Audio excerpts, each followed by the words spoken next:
nous continuons sur les allergies et la phytoaromathérapie. Et cette fois-ci, le docteur Pascal Vessy va vous parler de 3 types d'allergies plus précisément, après avoir parlé du drainage du foie et des terrains. Et il va vous parler des allergies alimentaires, des allergies de contact et des allergies respiratoires, et vous expliquer en phytoaromathérapie ce qui, globalement, peut être fait. Pour plus de détails, il vous faudra envisager de suivre une formation de phytoaromathérapie et allergie en 2023 que nous placerons. À bientôt. Eh bien Marguerite, merci. C'est tout à fait ça, effectivement. Je voudrais maintenant aborder les 3 types d'allergies principaux que l'on trouve en médecine en général, hein, c'est-à-dire l'allergie alimentaire que parfois on a tendance à mélanger avec les intolérances alimentaires, mais je sais qu'il en a été question dans les vidéos précédentes, ici même. Il y a également les allergies de contact, c'est toutes les allergies qui vont faire réagir la peau, hein, en principe, ou qui vont se manifester au niveau de la peau.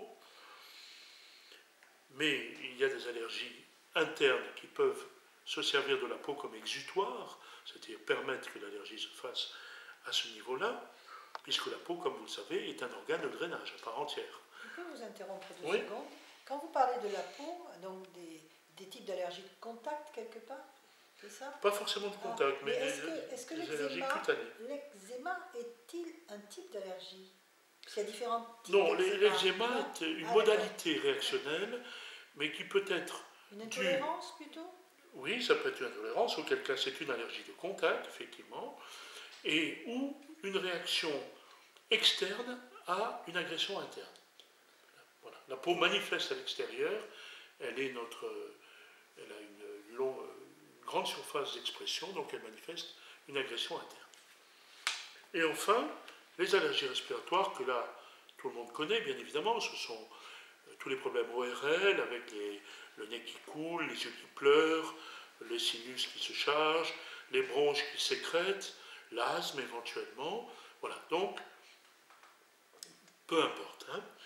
Dans les allergies de contact, en phytoaromathérapie ou traitement de terrain, on va tout d'abord conseiller quelque chose qui n'est pas phytoaromathérapeutique à proprement parler, ce sont les probiotiques. C'est-à-dire, c'est la prise de levures, hein, en général on en a 3 ou 4 différents qu'il faut prendre en même temps, pour aller enrichir notre flore intestinale qui a un rôle dans l'immunité innée, comme le docteur Marty vous avait expliqué, et qui, selon l'état du ce qu'on appelle le microbiote intestinal, va nous faire réagir plus ou moins fort. Donc il sera toujours bon de prendre des probiotiques pour les allergies alimentaires. Deuxièmement, on va prendre des plantes dites émollientes ou anti-allergiques, éventuellement adoucissantes, et je conseillerais là la mauve. Alors il y a plusieurs types de mauve, mais c'est la mauve sylvestre ou la mauve à feuilles rondes, Malva sylvestris. C'est la mauve qu'on trouve sur les chemins là, oui, avec ces jolies petites fleurs violettes. Elle est facile à reconnaître. Facile à reconnaître, et on va d'ailleurs utiliser les fleurs et les feuilles de mauve que vous pouvez faire en tisane, en infusion pendant 4%, 8 minutes, puis vous laissez infuser. La mauve aussi, elle peut agir sur les yeux, parce qu'un phénomène souvent... Tout à fait, tout à fait. On va le voir tout à l'heure avec les allergies de manifestation externe. Vous avez la plante de référence en allergie et en phyto, c'est le grand plantain. Le plantain major, hein, comme on l'appelle, ou le plantain à feuilles lancéolées, ou le plantain à feuilles rondes, sont équivalents dans leurs actions. Et donc vous pouvez en faire des infusions, soit frais, soit secs, mais frais c'est mieux. Et on va utiliser les feuilles, bien évidemment. Et la troisième plante, qui est souvent citée et souvent utilisée, c'est le sureau.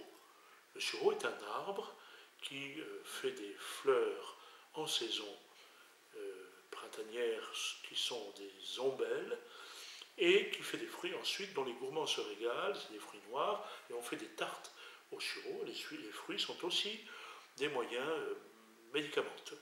Et donc, le sureau noir, dont on utilise les fruits et les fleurs, doit être à retenir pour apaiser la réaction d'allergie alimentaire. Dans une allergie alimentaire, qu'est-ce qu'on peut avoir entre autres? Et on peut avoir avoir une perte d'appétit, on peut avoir des diarrhées ou des dysenteries. Là, je vous conseillerais le thym commun, sous forme d'infusion de sommité fleurie. Si vous utilisez les huiles essentielles, vous pouvez, mais attention, l'huile essentielle de thym est caustique. Vous allez pouvoir utiliser l'aigre moine. Alors, pour les puristes, Agrimonia eupatoria. L'aigre moine, c'est, comme on dit chez nous dans le sud-ouest, c'est la plante qui vous laisse du bourrichon sur le pantalon. Ce sont des petites bourres qui s'accrochent par leurs petites choses. Peut-être que le moine est toujours aigre, je n'en sais rien, il est toujours acariâtre, mais on va utiliser les fleurs et les feuilles d'aigre moine. C'est un grand anti-inflammatoire, c'est quelque chose qui est très très utile au niveau aussi respiratoire si vous le voulez. Ensuite, on va utiliser cette plante dont nous parlions dans la vidéo précédente, qui est la vidéo de présentation générale de l'allergie, qui est la carotte sauvage. Je ne parle pas de la carotte cultivée que vous mangez dans vos crudités, je parle d'une autre forme de carotte, plutôt blanche, et que l'on distille, dont on distille, les graines. Ce sont les graines qui sont distillées. Bien. Et en phyto, vous allez faire une petite décoction avec la racine de carotte sauvage. Et en dernier lieu, moi je vous conseillerais, parce qu'elle a beaucoup d'intérêt, ce sont les feuilles de chardon béni. En latin, Knicus benedictus pour les puristes.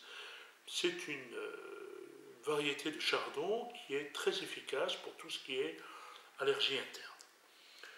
Voilà, ça c'était quelques éléments, il y a beaucoup d'autres choses, mais c'est des idées que je vous donne, et maintenant nous allons parler des allergies de contact.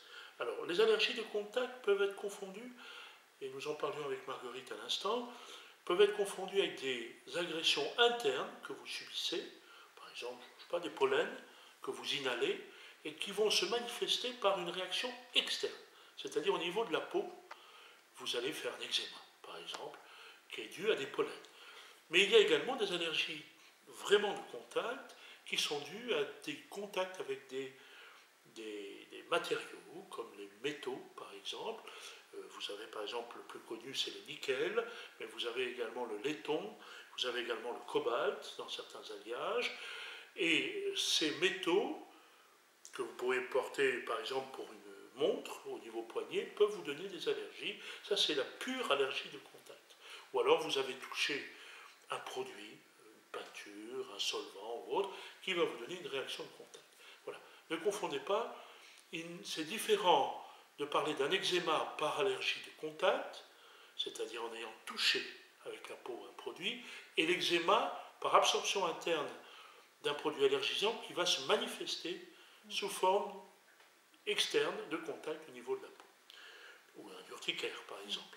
Il y a un autre type d'eczéma qui est dû à des mémoires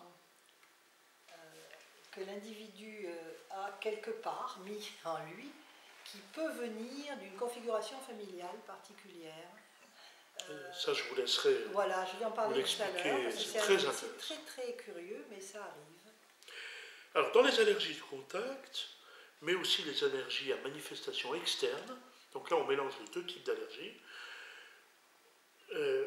pour tous les problèmes qui se manifesteront au niveau de la peau, qui est, je vous le rappelle, un organe de drainage qui fait pas moins de 2 mètres carrés à 2 mètres carrés et demi, donc il y a de la surface de nettoyage ici, et la peau, je ne sais pas si c'est pour ça qu'on dit j'ai pas de peau, mais en fait elle se manifeste. Donc le chef de file des produits pour la peau, c'est la saponaire.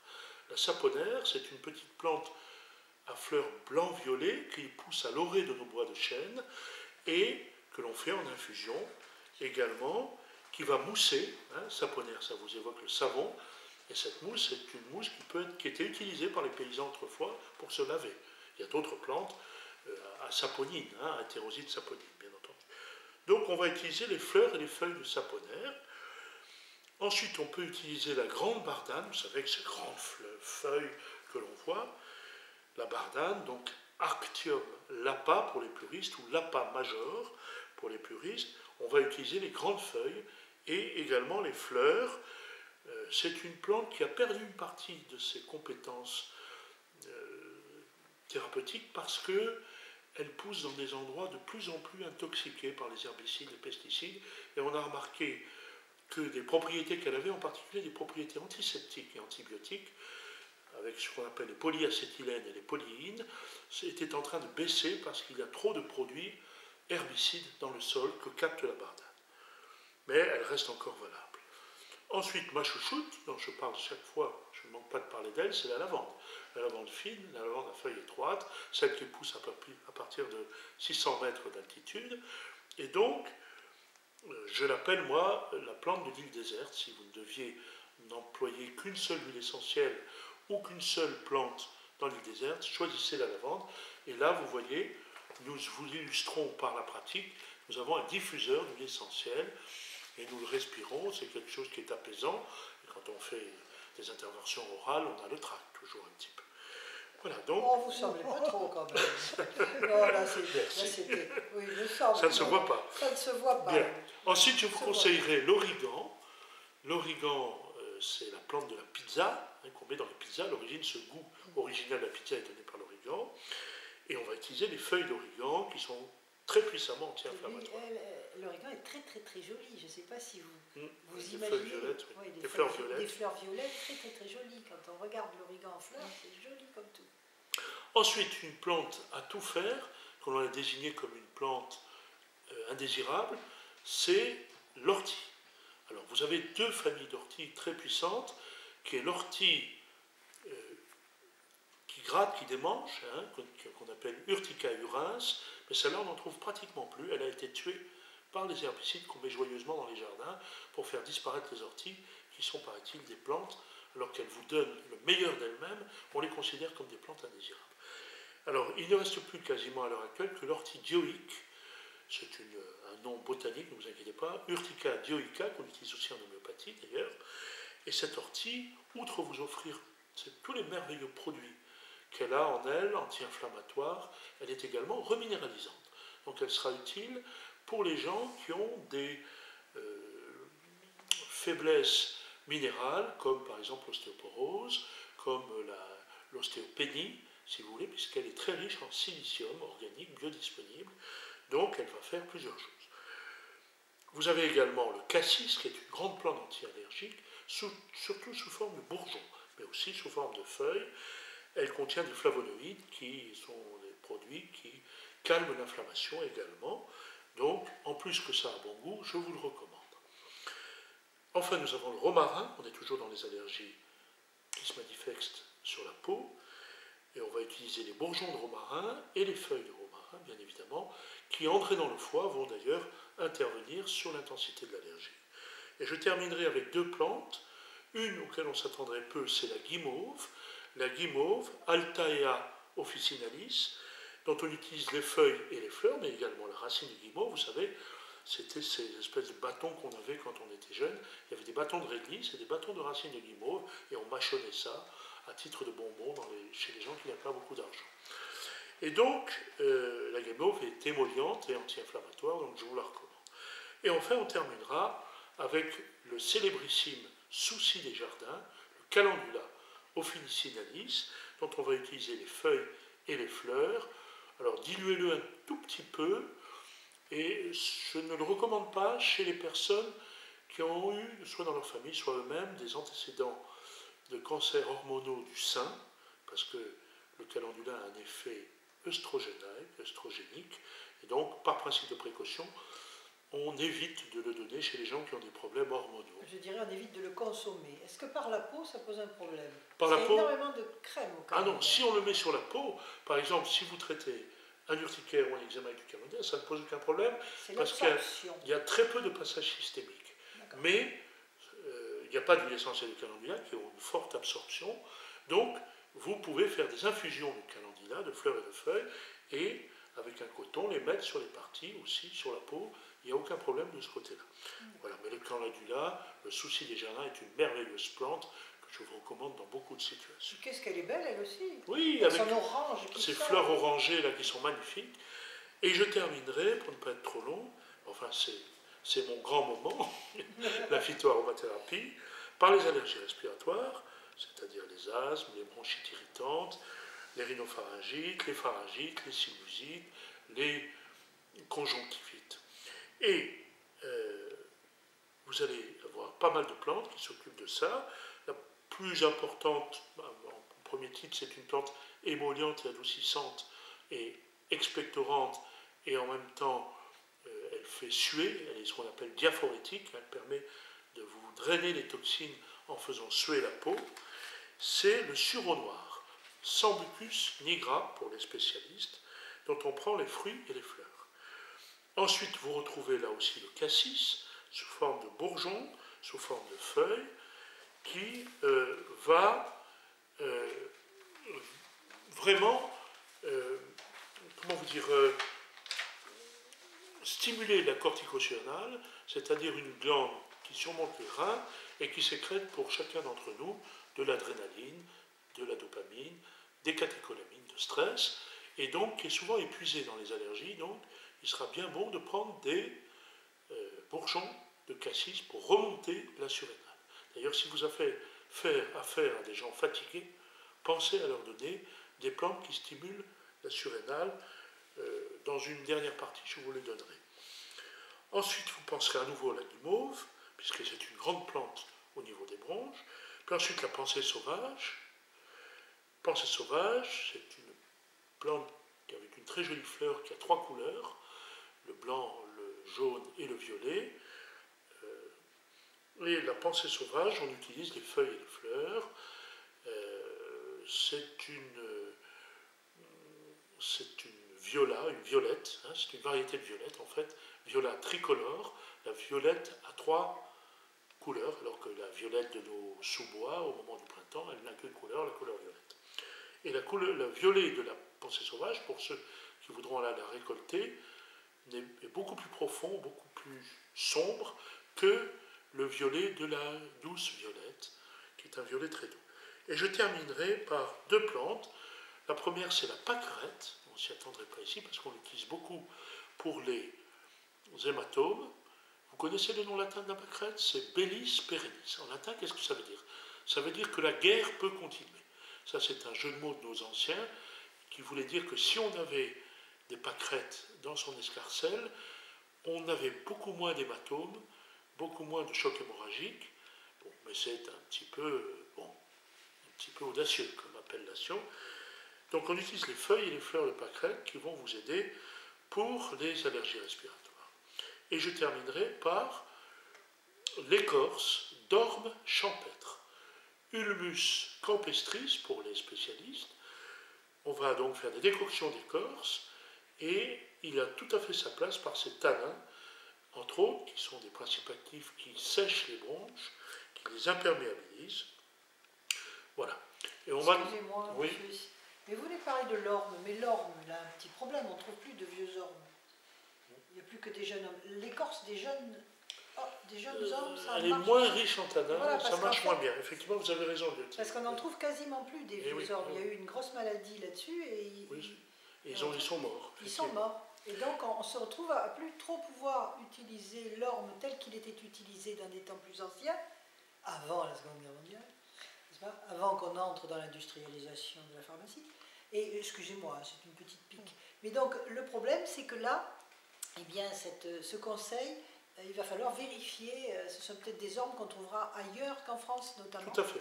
Hein, parce que c'est des vieux ormes. En particulier, ils viennent de l'Europe de l'Est, voilà. Ou de l'Europe centrale. Il y a eu moins d'invasion de pesticides, d'insecticides et de... Tout d'abord parce que ces populations n'ont pas les moyens de se payer. N'ont pas les moyens, en plus de se payer autre chose. Voilà. Alors maintenant, j'ai 3 petites, et je termine là-dessus, j'ai 3 petits outils à vous dire. C'est que dans une allergie respiratoire, si vous avez affaire à des enfants, la plante la plus utile, c'est le cyprès. Eh oui, le cyprès, Cupressus sempervirens, sous forme d'huile essentielle, bien évidemment, mais aussi sous forme d'infusion de feuilles de cyprès. Les asthmes des enfants ne résistent pas. Vous pouvez aussi l'avoir sous forme d'hydrolat. Vous savez que l'hydrolat, c'est l'eau distillée, qui est un sous-produit de la distillation de l'huile essentielle, et ça fait merveille pour les asthmes de l'enfant, mais aussi pour les bronchites. C'est un excellent antitussif aussi en même temps. Voilà.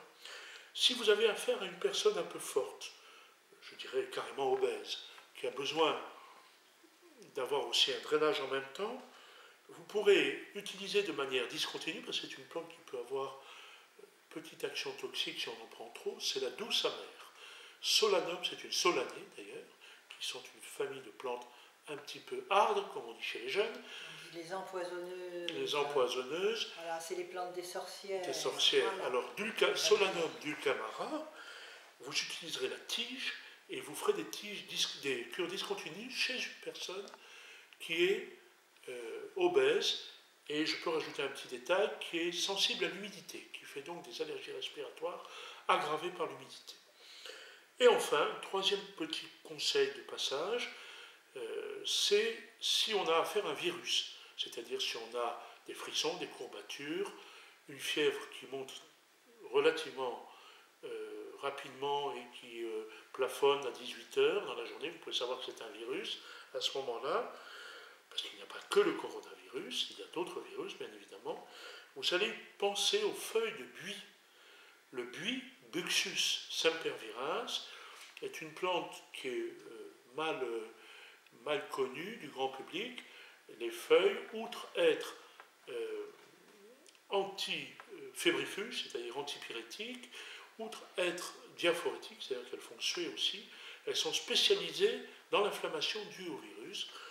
Et j'ai habité moi-même pendant 8 années sur le Larzac, et le plateau du Larzac, pratiquement, a comme dominante le buis. Donc on peut en trouver encore, si ce fameux papillon de la pyrale n'a pas tué tous les buis. Malheureusement, toutes ces invasions par les moisissures dont vous parliez, ces morts d'arbres et de plantes, sont souvent favorisées par les pesticides et les herbicides qui laissent la place à d'autres organismes vivants. Voilà, j'ai terminé. Nous avons vu les allergies de la peau, les allergies contact, les allergies alimentaires et les allergies respiratoires. Je vais reprendre la main. Donc, pour vous dire que tout cela aussi, en 2023, pas en 2022, parce que là, notre planning est extrêmement plein déjà pour 2022, mais en 2023, nous aurons l'occasion de vous proposer des ateliers là-dessus, encore plus précis, où vous pourrez prendre des notes bien plus précises et avoir des renseignements relatifs à votre terroir personnalisé. Voilà, des conseils. Simplement des conseils et des idées. Je vous remercie de votre écoute et je vous dis à tout de suite pour la suite, c'est-à-dire la prévention des allergies. À très bientôt. À très bientôt.